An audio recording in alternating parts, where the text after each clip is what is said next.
শেরপুর জেলার গ্রাম বাংলার বিকালবেলার প্রকৃতি।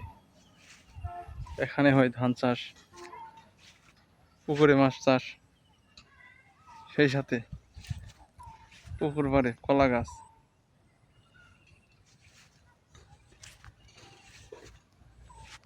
সন্ধ্যার আকাশ মেঘলা গোধূলি, সামনে মসজিদ,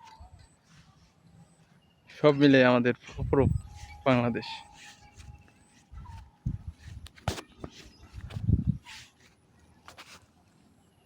খুবই সুন্দর। কবি জীবনানন্দ দাশ যথাযথই বলেছিলেন, এই বাংলা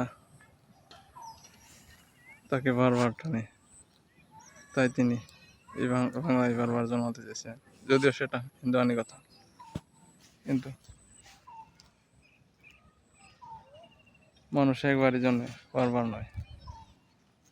ধন্যবাদ। আসসালামু আলাইকুম।